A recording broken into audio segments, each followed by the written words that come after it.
Jai Gurudev, and thank you for joining us today. Today we'll be discussing the second stanza of the Kala Bhairava Ashtakam. To start off, the verse speaks of a Bhanu Koti Bhaswaram, a brilliance akin to a million suns.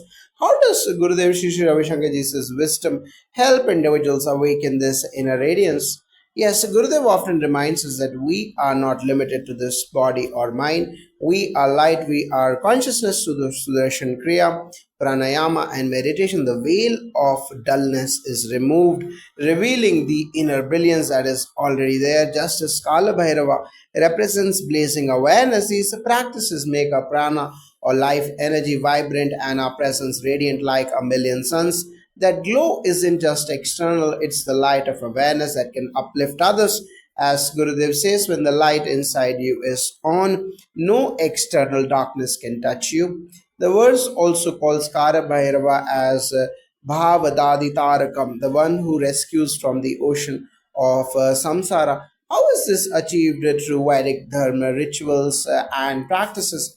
Indeed, samsara, or the endless cycle of birth, desire, suffering, can feel like a vast ocean. Vedic practices like Sandhya Vandanam, Upanayanam, Gayatri Chapa, and Agni Karyam are like the boat and oars. These purify the inner instruments of Manas, Buddhi, and Chitta. When performed with Shraddha and devotion, especially under the guidance of the Guru, these practices invoke the grace of Kala Bhairava to ferry us across. They are not mechanical, they are alive. Gurudev has said that rituals are not superstition, they are science soaked in consciousness. Neelakantham, the blue throated one, is a powerful image. How does this relate to how we handle negativity and challenges? The blue throat of Shiva, including Kalabhairava, is a symbolic of the ability to absorb poison without letting it affect one's core. Gurudev teaches this very ability through the power of breath and awareness. In Sudarshan Kriya, when you breathe rhythmically, the negativity that would otherwise get stuck in the system is expelled. You witness emotions instead of reacting. You process pain yet remain untouched. In modern terms, this is a profound emotional resilience. Like Neelakanta, we learn to hold challenges at the throat, not in the heart, not in the mind. That's mastery. The verse mentions Lipsita Arthadayakam, the fulfiller of desired wealth. Can spiritual practice truly support worldly prosperity? Yes, and this is often misunderstood. True prosperity is a combination of material wealth, wisdom, health, and inner contentment. Through Vedic yajnas, specific sankalpas, and the blessings of a Kala Bhairava invoked during auspicious timings like Ashtami, we channel cosmic energies to remove blocks in karma. Gurudev beautifully says, be in the now and abundance flows. When you act from purity without feverishness, desires get fulfilled. Vedic rituals align us with the cosmic order or Rita, and then desires are not impediments but natural expressions of dharma. Trilokanam, the three eyed, how does the concept of the third eye relate to vision in leadership, life, and service? Yes, the third eye is the eye of inner perception, of intuition. Gurudev often says when logic ends, intuition begins. Practices like Sahat Samadhi meditation awaken the pineal gland and fine tune our inner seeing. A leader who sees only with the two eyes, data, appearances, may miss the deeper truth, but a third eye awakened person can read the unspoken, feel the pulse of a situation in service. This is crucial, knowing whom to help, when, and how. Kal Bhairav's three eyes represent clarity across time of past, present, and future. Gurudev embodies this vision, offering us that same awakened seeing. The Kala Kalam, the one who is beyond time, the death of death. What does it mean spiritually to transcend time and fear of death?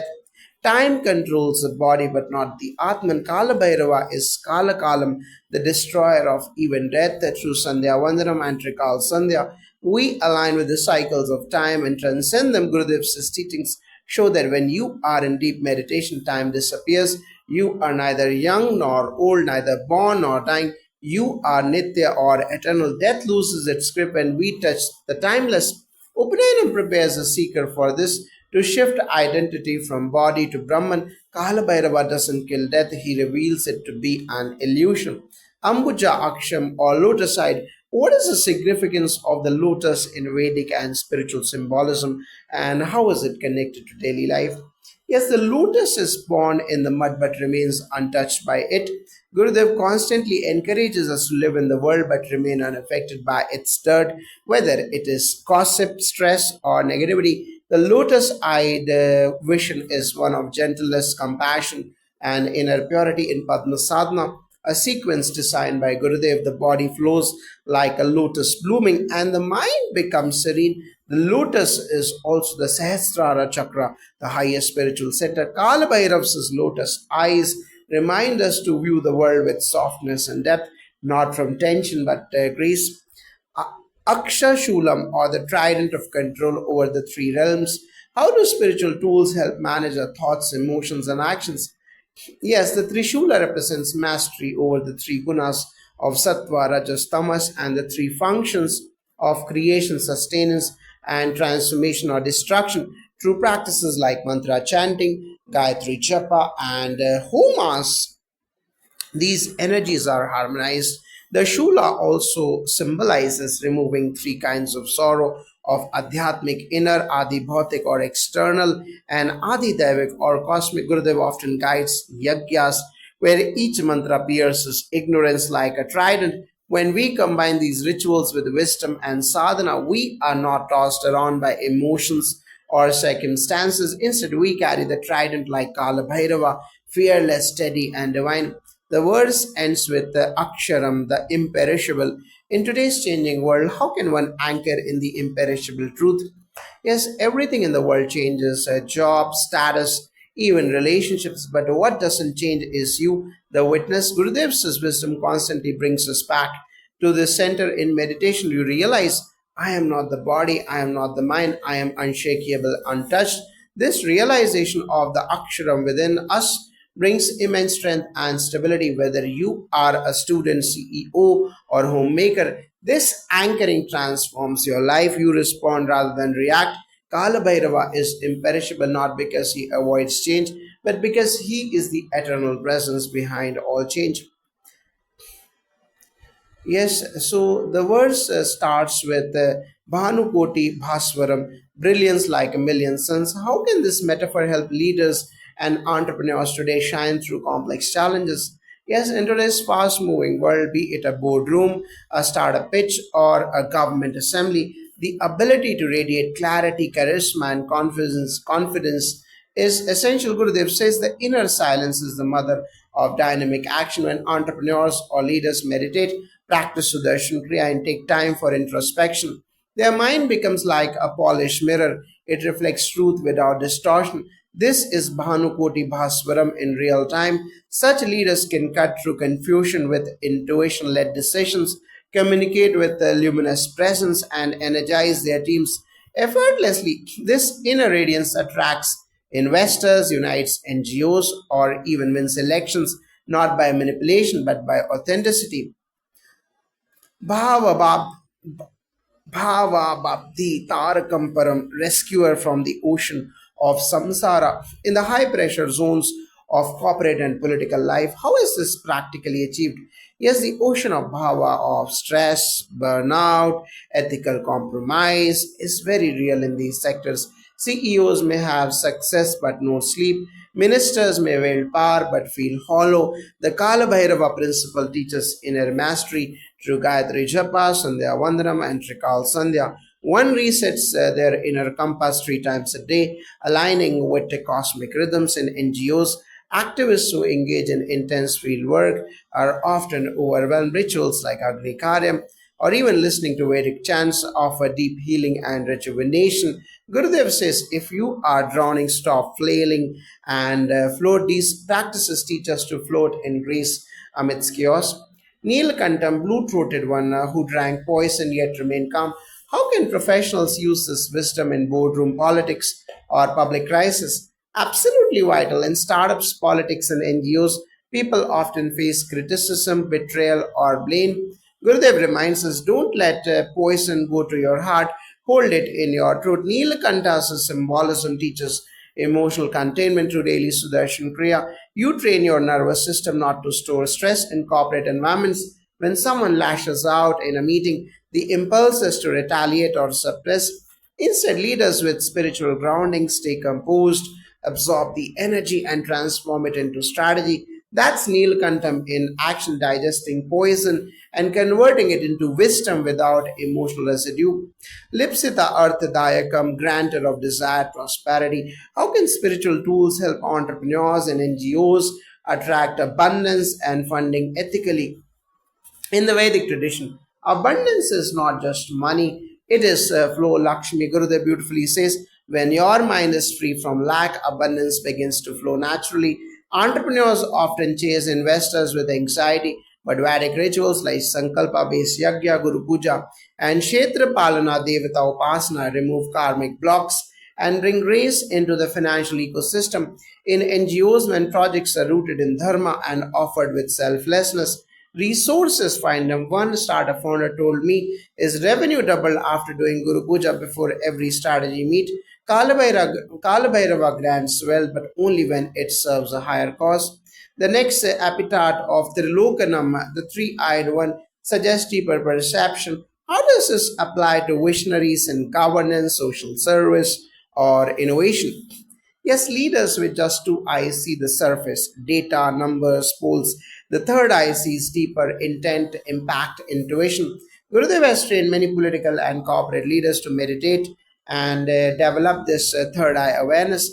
When you meditate, insight sharpens. In entrepreneurship, it could mean sensing market shifts before they happen. In governance, it could mean anticipating public sentiment without media filters. In NGOs, it could mean feeling the silent suffering of a community. One minister once said after learning Sahat Samadhi meditation, I no longer read between the lines, I see between the lines. That is the gift of Trilokanam. Kala Kalam, the death of time, the conqueror of death in sectors constantly running on deadlines and mortality anxiety. How is this relevant? Yes, time dominates politics, campaigns, deadlines, and the fear of missing out. But Gurudev says you are beyond time. Eternal practices like Upanayanam and Agnikaram train the practitioner to relate with time cyclically, not linearly. Entrepreneurs often feel haunted by running out of time, but when connected to the Kala Kalam within through mantra japa and sankalpa siddhi, decisions become timely without anxiety. In NGOs dealing with humanitarian crisis, this allows workers to stay active without burning out. Kala Bhairava teaches that when you drop fear of time, time itself starts working for you. The verse says Ambuja Aksham or lotus eyed. How can this gentle gaze help in leadership, negotiation, and conflict resolution?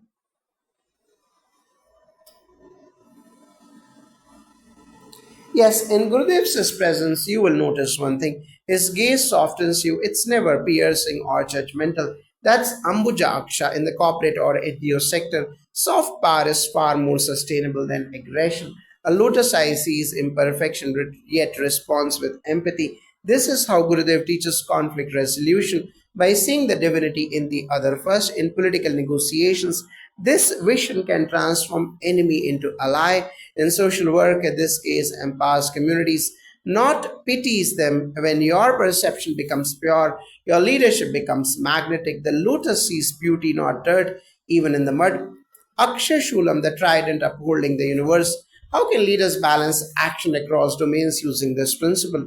The Shula represents the triple function of creation, preservation, and destruction in modern leadership, especially startups, governments, or foundations. This translates to knowing when to innovate, when to sustain, and when to shut down. Gurudev teaches this through the threefold discipline of knowledge or jnana, action or karma, and devotion or bhakti. A true leader knows when to push for results, when to let things be, and when to cut losses. In Vedic terms, rituals like Trimurti Aradhana or Sholanyasa train the mind in this rhythm. Kalabhairav's trident isn't just symbolic, it's strategic. The verse ends with the Aksharam, the imperishable. How can leaders ground themselves in something unchanging amidst constant flux? This is the ultimate message. Markets fluctuate, elections swing, causes rise and fall, but you, the inner consciousness, are unchanged. Gurudev teaches leaders to spend at least 20 minutes a day anchoring the self through meditation. Entrepreneurs who do this are less swayed by investor moods. Politicians stay centered amidst praise or criticism. NGO leaders remain in seva even when outcomes are slow. And Aksharam is not detachment, it's unshakable involvement. A monk once told Gurudev, I have left the world.